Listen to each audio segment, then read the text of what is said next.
February 1945. Amsterdam lay buried beneath the heaviest snowfall in decades, its canals frozen solid, its streets echoing with an unnatural silence. In a cramped apartment on Prinsengracht, 8-year-old Pieter van der Berg sat at a wooden table worn smooth by years of use, watching his mother Anna carefully divide their morning meal. 3 small bowls held a thin, grayish liquid that barely deserved the name soup, made from boiled tulip bulbs and whatever scraps they could forage. It was all that stood between the family and complete starvation. Pieter's 5-year-old sister Liesje sat beside him, her once bright eyes now dull with hunger. Her small hands trembled as she lifted the spoon to her lips, each movement requiring tremendous effort. Their father Willem had left before dawn, trudging through the snow-covered streets in search of anything edible, carrying the last of their valuables to trade for a handful of potatoes or a piece of stale bread. Outside their frost-covered window, Amsterdam had become a city of ghosts. The vibrant markets that once overflowed with cheese, fish, and fresh vegetables now stood empty, their stalls boarded up or destroyed. People moved like shadows through the streets, their faces gaunt, their bodies wrapped in whatever clothing they could find. The sound of children's laughter had vanished months ago, replaced by the constant, gnawing presence of hunger. This was the hunger winter, and it was killing the Netherlands one family at a time. The German occupation forces had imposed a brutal blockade on the western provinces in retaliation for the Dutch railway strike that had begun in September 1944. That strike, called to support the Allied advance, had been an act of defiance that the Nazis could not forgive. In response, they had cut off all food supplies to the most densely populated areas of the country, condemning 4.5 million Dutch civilians to slow starvation. The daily food ration had plummeted to just 400 calories per person, barely enough to sustain life. Bread, when it could be found, was made from sawdust and potato peels. Families burned their furniture for warmth, stripped wallpaper from walls to eat the paste underneath, and boiled leather shoes to make a thin broth. In the cities, trees disappeared as desperate people cut them down for firewood, leaving the parks barren and lifeless. Pieter remembered when his mother would sing while preparing meals, when the kitchen would fill with the aroma of fresh bread and hot chocolate. Now Anna moved in silence, her movements careful and deliberate, conserving every ounce of energy. She had given most of her own meager portions to her children, and the effects showed in her hollow cheeks and the way her clothes hung loose on her shrinking frame. Willem returned that evening carrying a small sack that contained 3 potatoes, purchased with his grandfather's pocket watch. The family gathered around the table as Anna carefully peeled each potato, saving even the thinnest strips of skin for tomorrow's soup. They ate in silence, savoring each bite, knowing it might be their last meal for days. As winter deepened, the situation grew more desperate. The canals froze so thick that even the Germans couldn't break through the ice to transport supplies. Coal ran out completely, leaving families to huddle together for warmth in their unheated homes. The death toll mounted daily, with bodies lying in the streets because there was no fuel to power the hearses and no strength left to dig graves in the frozen ground. Pieter spent his days searching for anything edible, joining groups of children who scoured abandoned buildings and empty lots. They dug through garbage heaps with their bare hands, fought over scraps of moldy bread, and sometimes ventured into the countryside, hoping to find unguarded fields or sympathetic farmers. The schools had closed months ago, their teachers either fled or too weak to continue. Childhood had become a luxury the city could no longer afford. In the hospitals, doctors worked without medicine or proper food, watching helplessly as patients died not from their injuries but from malnutrition. The elderly were the first to go, followed by the very young. Mothers held their babies close, feeling their tiny bodies grow lighter each day, knowing there was nothing they could do to save them. The van der Berg family was not alone in their suffering. Throughout Amsterdam, Rotterdam, and The Hague, similar scenes played out in thousands of homes. Mrs. Bakker, their elderly neighbor, had not been seen for 3 days. When Willem finally broke down her door, they found her collapsed in her kitchen, too weak to move. She whispered about her grandson in the resistance, how proud she was that he fought for freedom, even as she paid the price for that defiance. In the Jordan district, entire families had taken to sleeping together in single rooms, sharing body heat to survive the brutal cold. The Vondelpark, once filled with children playing and couples strolling, now resembled a wasteland. Every tree had been cut down for firewood, every bench burned for warmth. The pond where Pieter had once fed ducks was frozen solid, its surface covered with snow that children no longer had the energy to play in. The psychological toll was perhaps even more devastating than the physical hunger. Parents watched their children grow thinner each day, knowing they were powerless to help. Children stopped asking for food, understanding instinctively that there was none to give. The social fabric of Dutch society began to fray as desperation drove people to desperate measures. Neighbors who had once shared coffee and conversation now eyed each other suspiciously, wondering if anyone had hidden food. Yet even in this darkness, stories of hope began to circulate. Whispered rumors spoke of Allied forces advancing, of liberation coming soon, of food drops from the sky. Most dismissed these as fantasies born of desperation, but a few dared to believe. In London and Washington, military commanders were indeed aware of the humanitarian crisis unfolding in the Netherlands. Intelligence reports described a population on the verge of complete collapse, with mass starvation claiming thousands of lives each week. The moral weight of this knowledge pressed heavily on Allied leadership.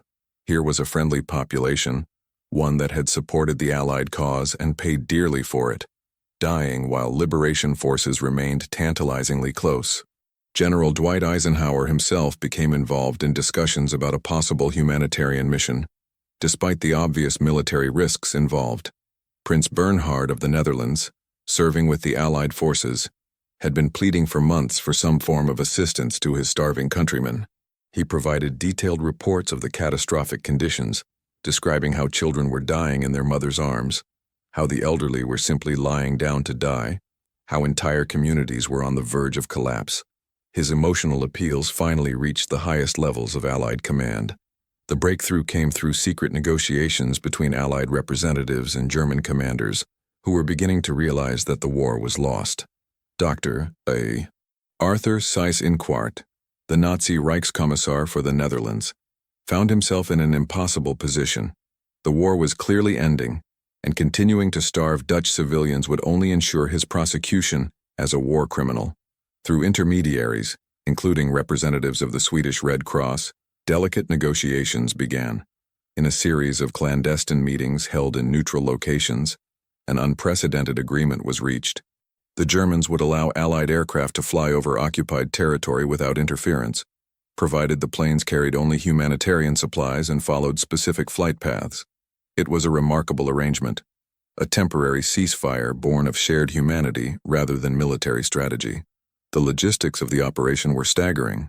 Allied planners had to coordinate with German authorities to establish safe corridors for the aircraft, designate specific drop zones that would be clearly marked and defended by German troops to prevent looting, and ensure that the food would reach the most desperate civilians rather than being confiscated by the occupying forces.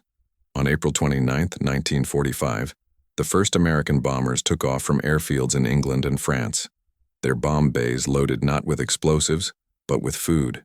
These were the same B-17 Flying Fortresses and B-24 Liberators that had rained destruction on German cities, now transformed into angels of mercy. The pilots, many of whom had flown countless combat missions, found themselves moved by this unique assignment. Instead of bringing death, they were bringing life. Captain James Morrison, a B-17 pilot from Ohio, later wrote in his diary, "Today we flew a mission unlike any other. Instead of bombs, we carried hope. Instead of targeting enemy installations, we aimed for hungry children. As we approached the Dutch coast, I thought about my own kids back home, and I knew that every package we dropped might save a life." The cargo holds were packed with K rations, bags of flour, canned meat, powdered milk, and chocolate bars. Each package was carefully prepared and equipped with small parachutes to ensure safe delivery. American ground crews worked through the night, loading ton after ton of supplies, knowing that each package might save a life. The irony was not lost on anyone. The same hands that had loaded bombs were now loading bread. The first wave consisted of 240 B-17 Flying Fortresses, flying in tight formation at dangerously low altitudes. The pilots had been briefed extensively about the drop zones, the German positions, and the critical importance of accuracy. They were flying into enemy territory without fighter escort, relying entirely on German promises of safe passage. It was an act of faith that would have been unthinkable just months earlier. As the first wave of bombers approached the Netherlands, flying at dangerously low altitudes to ensure accurate drops, The sound of their engines echoed across the frozen landscape. In Amsterdam, Pieter was helping his mother mend clothes when the familiar drone reached their apartment. The family's first instinct was terror. For months, the sound of aircraft had meant only one thing: death from above. Anna grabbed her children and rushed toward the cellar, but something made her pause. The engine sounded different somehow, slower and more deliberate. Through the window, she could see the massive bombers flying lower than she had ever seen aircraft fly, their silver bodies gleaming in the pale morning sunlight. Then she saw something that made her heart stop. Small objects were falling from the planes, but they weren't falling like bombs. They drifted down slowly, gently, suspended beneath tiny parachutes. Pieter pressed his face against the glass, his eyes wide with disbelief. "Mama," he whispered, "ze laten iets vallen. They're dropping something." Anna watched in amazement as the packages landed softly in the nearby park, in the streets, in the frozen canal. Then she saw people emerging from their hiding places, running toward the fallen packages, and she understood. Food. They were dropping food. Without thinking, Pieter bolted from the apartment, his mother's calls lost in the wind as he raced down the stairs and into the street. All around him, people were running, crying, laughing, their faces transformed by an emotion they had almost forgotten: hope. Children who had barely had the strength to walk were suddenly sprinting through the snow, their voices raised in joyful shouts. The scene was repeated across Amsterdam, Rotterdam, and The Hague. In the Museumplein, elderly people who had not left their homes in weeks came stumbling out into the daylight, tears streaming down their faces as they watched packages drift down from the sky. In the Vondelpark, children who had forgotten how to play were suddenly running and shouting with joy, their voices echoing across the barren landscape. Pieter reached the park just as another wave of bombers passed overhead.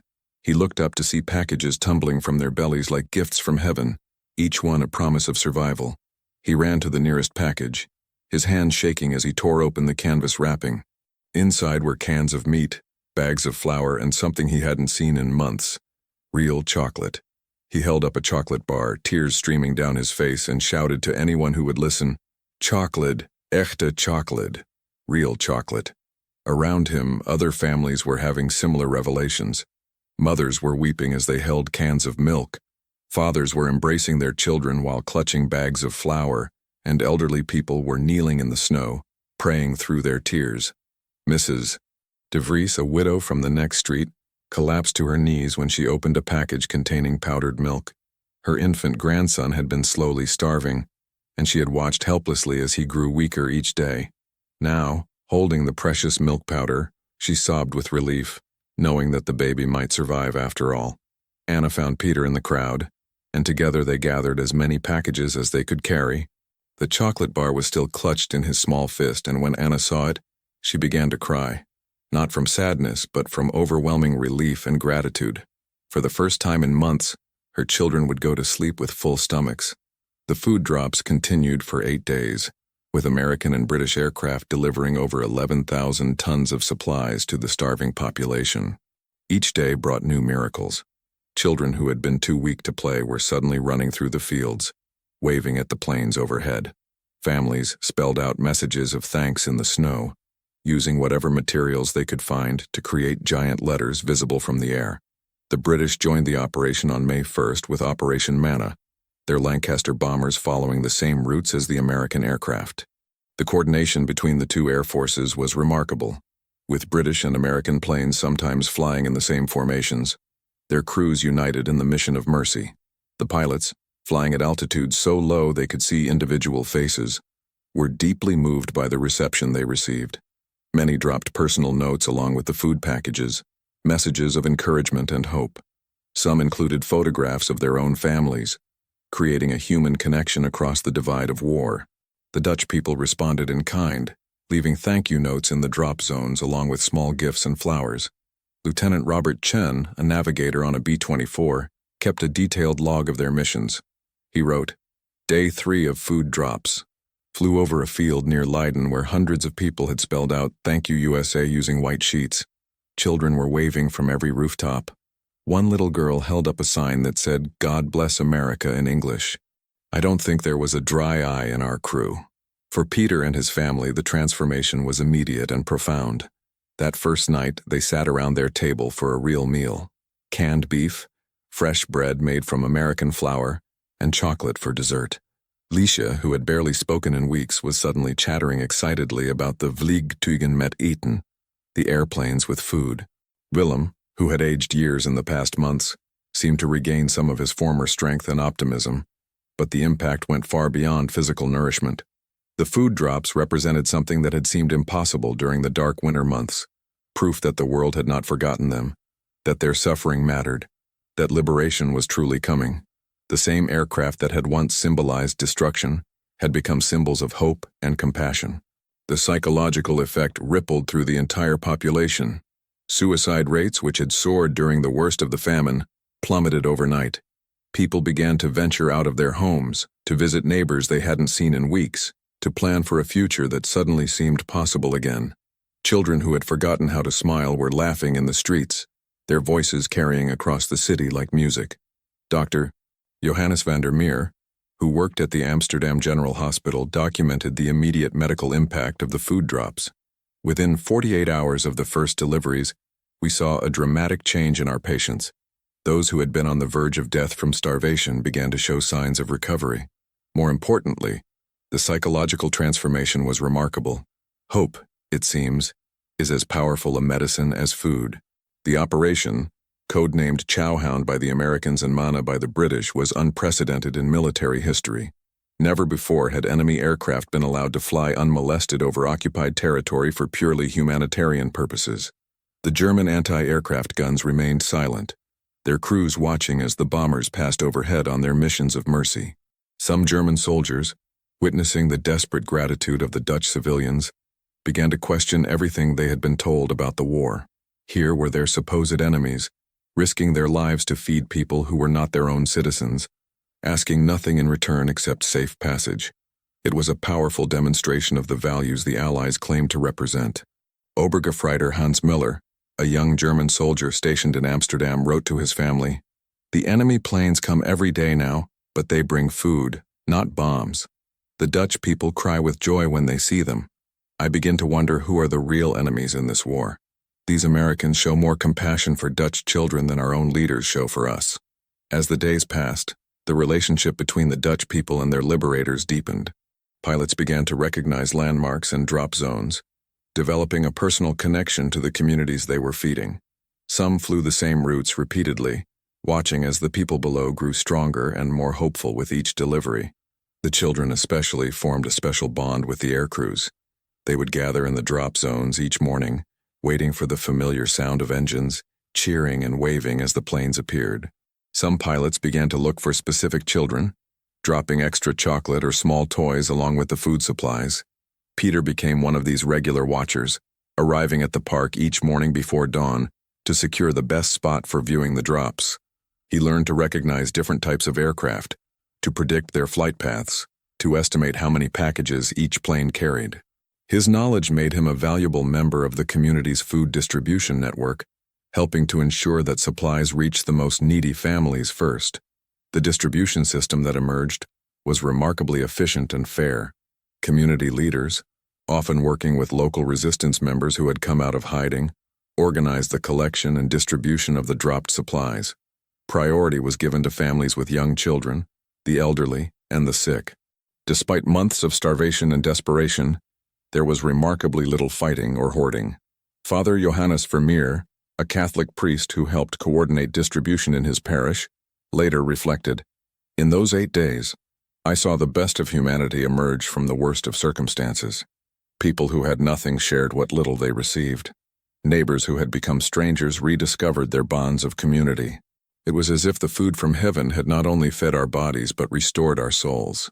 On May 5, 1945, the Netherlands was officially liberated, but the food drops had already accomplished something perhaps more important than military victory. They had restored faith in human decency, demonstrated that even in the midst of total war, compassion could triumph over hatred. The sight of enemy bombers bringing bread instead of bombs became one of the most powerful symbols of the war's end. The liberation came just in time. Medical experts later estimated that without the food drops, an additional 100,000 Dutch civilians would have died before Allied ground forces could reach them. The 8 days of Operation Chowhound and Operation Mana had literally saved a generation of Dutch children.